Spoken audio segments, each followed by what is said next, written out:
that report, and that's one of the issues we'll also bring up with our guests tonight. The focus on realty also ahead of the CII Real Estate Conclave tomorrow. There are plenty of pressing issues for the sector across the country, and a lot of those will be coming up for discussion. Following stock markets, rising interest rates, rising prices all seem to be taking a toll on the sector, yet developers are continuing to build and build high. So what is the real story? Joining us tonight on The Final Word, Kalpesh Mehta, Director of Rohan Lifescapes, and Anuj Nangpal from DTC. Gentlemen, thanks so much for being with us. Anuj, let me just start off with you. I mean, it seems like high is the way to go, whether it's in all major metros, Mumbai, Delhi, Bangalore, Hyderabad. That's the route the developers seem to be taking. A, why is that? And B, at the same time, approvals, regulatory issues, all of those still seem to be a hurdle. Right. So, Abha, we saw about 2 to 3 years of a big boom in the real estate market about 2-3 years back, and followed by a recession, and then the markets seeming to come back. And what tends to happen in these high fluctuation scenarios is the capital good formation happens very rapidly, and so a lot of developers have taken positions in land during the boom times. And these buildings start getting planned during the recession. They start coming out of the ground again when the markets pick up.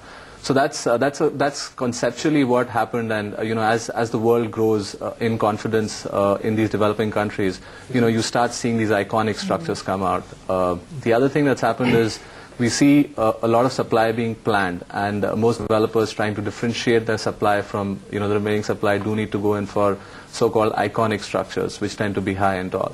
The challenge, though, as we see, is some statistics for you. 2010 saw about 60-odd high-rise buildings being launched across the globe. 11 of which came out in the Gulf, 26 of which came out in China. Right. Now, the announced supply for high rises in India is, I think it totals about 175 to 200 such towers. Now, even if we see that going over a period of 5 years, you're looking at a substantial supply per year, and that is where the challenge lies. Okay. So that's essentially one of the right. the challenges going ahead. Right. What are you facing, Kalpesh? Talking about iconic structures, you've got your goal set on the Trump Tower now. Is that project on track, and what are some of the issues that are coming up for you? I think that project is very much on track. The issues facing that project in particular, I think, are the issues facing most developers, especially in Mumbai, which are around approvals. Traditionally, Mumbai has been a very development-friendly city. It's been easy to get approvals in Mumbai compared to most other cities in India. But I think that's changed a little bit right now. Regulations are an evolving topic, and it's difficult to visualize things 20, 30 years out. And we're operating under a set of regulations that are maybe two or three decades old, and that also left a lot of gray areas that were open to interpretation by the developers and by the bureaucrats. And unfortunately, those gray areas were exploited unfairly by both sides, and I think we're all paying the price of that right now.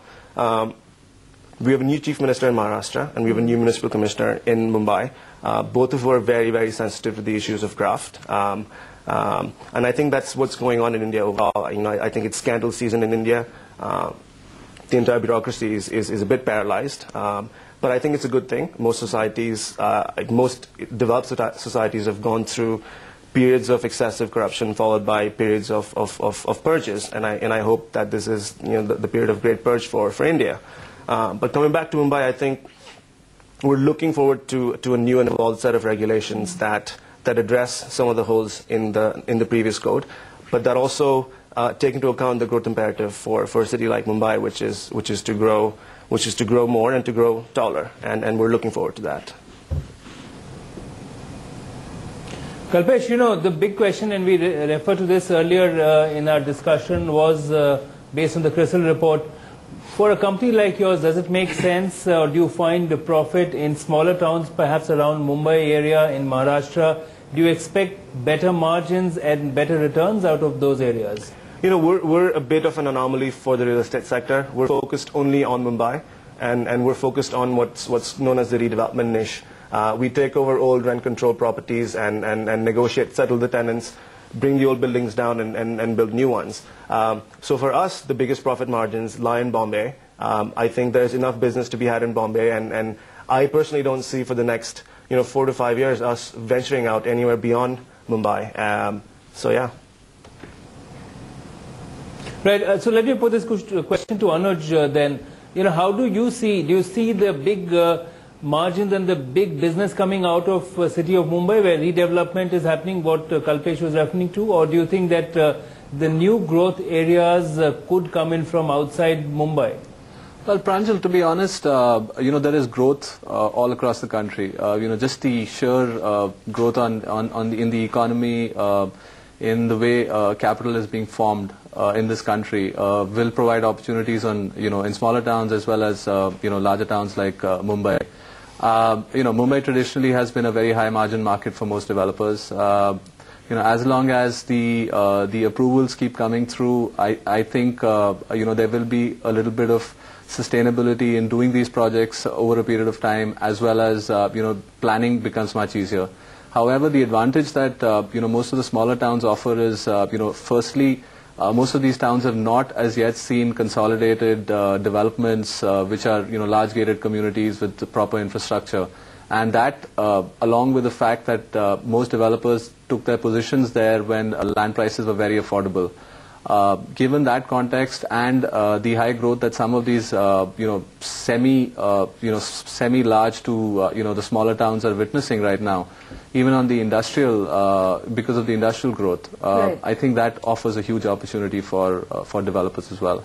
All right, just very quickly, but a quick comment from you, and just in the larger environment of what we're seeing currently. Are you on the ground seeing demand being hit because of the current macroeconomic scenario? Absolutely. I mean, there are two or three things that have happened. There is a substantial amount of supply that's come in place. Bombay supply has got controlled because of the approvals not coming in as soon as most people expected. So that's a controlled supply. Oversupply leads to price correction in any case. The other is, in the rising interest rate scenario, it is becoming difficult for the end buyers to buy. Developers themselves are getting constrained on construction finance. So all these three bode, for a price hit. I'd just like to add a word in there. I agree that prices have risen way too much, way too quickly. But I think if prices were to come down another 15-20%, right. buyers in a market like Mumbai and most other major cities would come flooding back. And I think developers are sitting on adequate profit margins to where they'd still make a lot of money if prices corrected 15-20%. So I think the demand's a little scared away, but it's there. It's there. Right. All right, gentlemen, thank you so much. I'm afraid we've run out of time, but look forward to seeing more of you. Thanks so much. And we'll, of course, have more for you from the CI Real Estate Summit that takes place tomorrow. Still to come on the show. That's all we have in this edition of The Final Word. Many thanks for joining in. In New Delhi, I'm Pranjal Sharma. In Mumbai, I'm Abha Bapaya. Good night. We'll see you tomorrow.